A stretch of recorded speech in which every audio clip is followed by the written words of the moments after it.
Hello everyone and welcome back into the GSMC Dead Ball Sports Podcast, and for our final segment of the show and the week here, we are transitioning into the world that is going to be very hectic over the next couple of months of college basketball.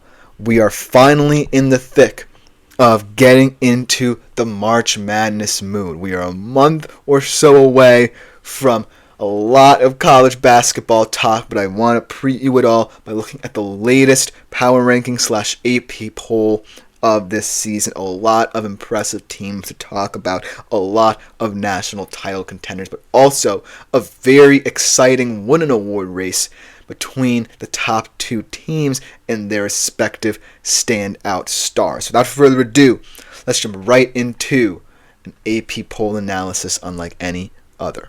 Let's start with the number 5 team, a team that I feel like is still kind of floating under the radar in terms of college basketball talk, and it's the Florida Gators. And it might just be because the SEC is very tough and you're going to have to beat a lot of hot teams to really make yourself heard in that conference, but I really like the Florida Gators. I like the inside-outside duo of Walter Clayton and Alex Condon down low, but the only caveat here with Florida is that even though they can score on anybody, and they proved it in very impressive wins, they can get outscored by anybody as well.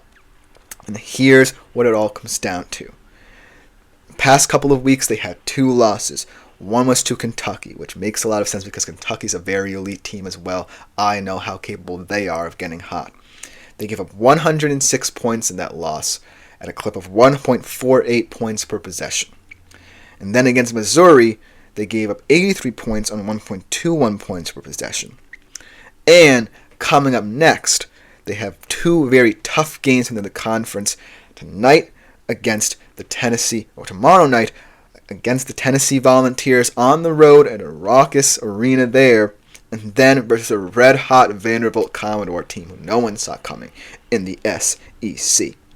But what I love about the Gators team is that because of their inside-outside duo, they lead the nation in fast break points. And that's what I love about an SEC team like that.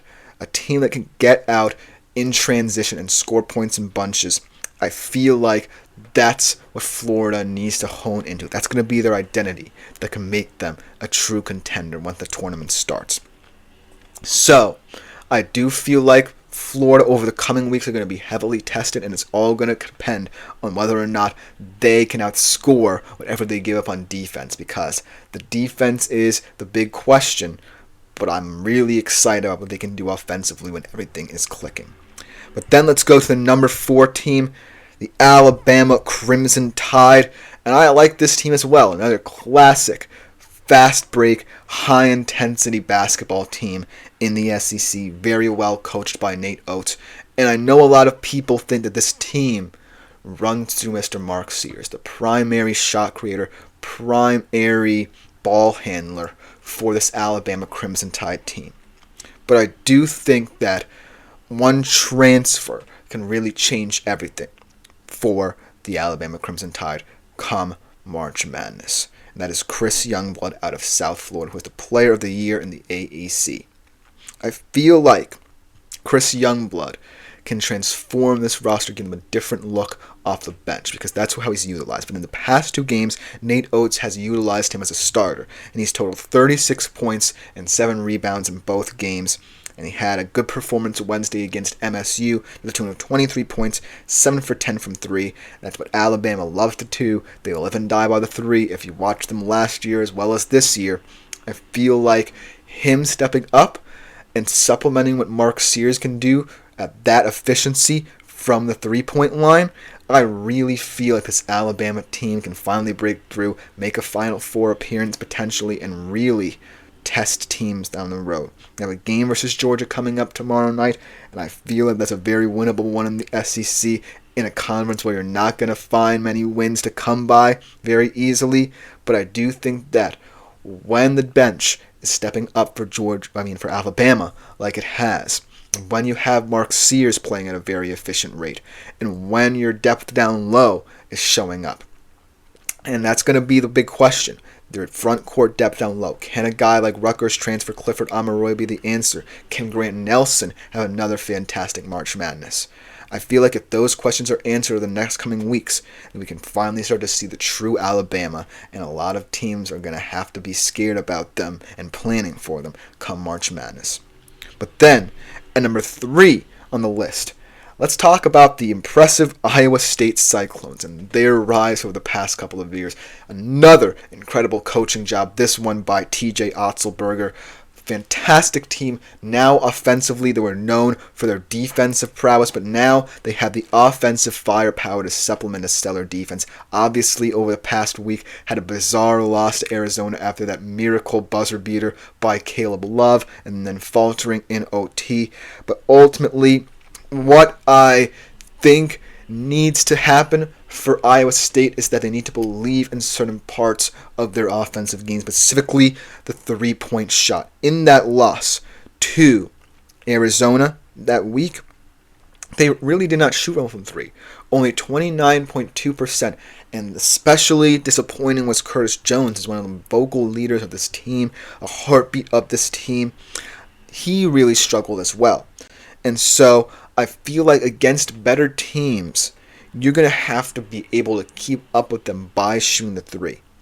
Especially against tough teams on the stretch who can shoot the three very well in their own right. But I have seen Iowa State, and I know what they can do offensively, and I know what they can do defensively, and I know that this can just be a blip. But looking at the schedule, they have a pretty easy, depending on your view of it, game against Kansas State. But then, on February 3rd, they're at Allen Fieldhouse, rather. I'm mixing up a little bit of my basketball stadiums, so I hasn't necessarily talked about college basketball in quite some time. But ultimately, at Allen Fieldhouse against a very talented Kansas team. So, your wits are going to have to be about you if you're Iowa State. But ultimately, I think that if they can shore up the three-point shot, shore up their defensive prowess, and ultimately be able to get back to what they do best under TJ Otzelberger, then they're going to be a tough team to beat yet again. But now let's talk about the top two teams in the nation and this crazy Wooden Award race. Because it's number 2, it's the Duke Blue Devils, and I love this Duke Blue Devils team and the brief chances I've gotten to see them. I love what these freshman phenoms have been able to do. I love what guys like Tyrese Proctor and Caleb Foster have been able to do in supplementing them. But the story of the year is Cooper Flagg and how impressive he has been in his freshman year. 42 points against Notre Dame. Another fantastic performance on Monday against NC State. 28 points, 7 rebounds, 3 assists in the month of January thus far.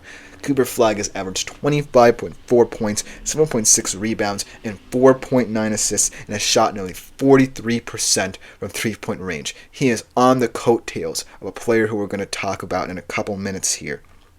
But ultimately, I feel like he's established them as a national title favorite with his play. But when you look at the outlook of this entire team, I really think that a lot of these other guys, not just Flagg, who are freshmen as well, can contribute to a deep March Madness run as well.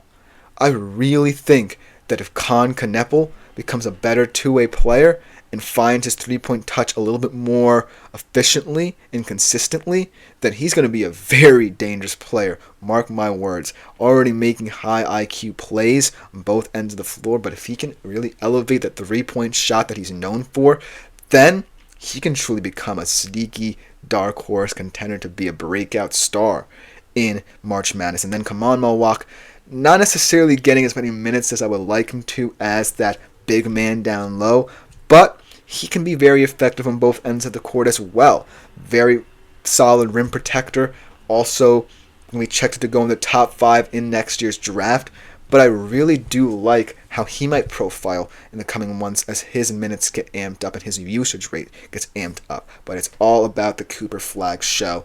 But I believe that yes, even though the player who we're about to talk about, the team who we're about to talk about, lost him for a couple of weeks, this guy still is going to be tough to beat because at number 1 is Johnny Broome and his Auburn Tigers.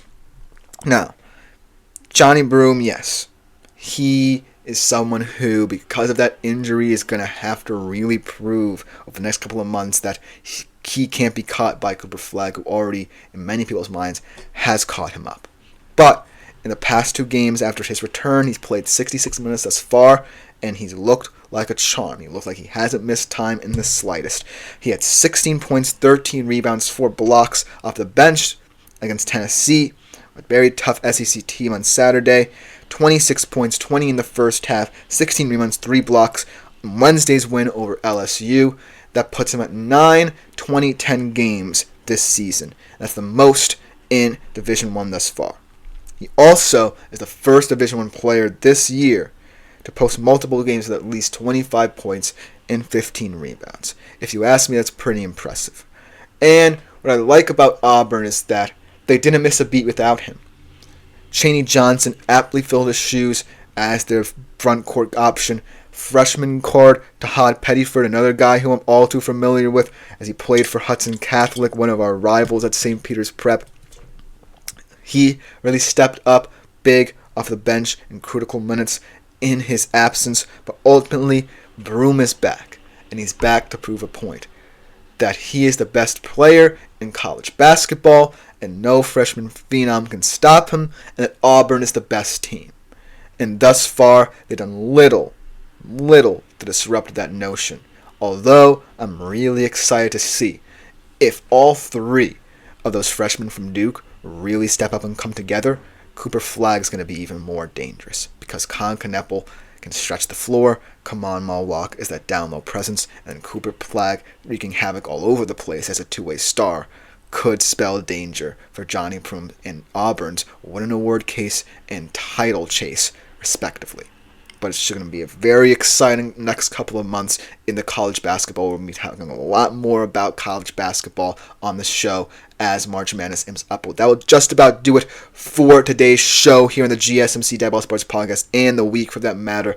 I've been your host, Christopher Shepard. Thank you all for tuning in. We'll be back on Monday, 3:30 p.m. Eastern Standard Time. As always, like, follow, and subscribe to the show and the network if you haven't done so already to keep up to date with all our new content. Avail yourselves to the Super Chat, Super Thanks, and Super Stickers features here on YouTube, as well as a great way to get your opinions out there and on air. I love hearing from you. It just makes the show that much better. But other than that, see you on Monday. I am out for today.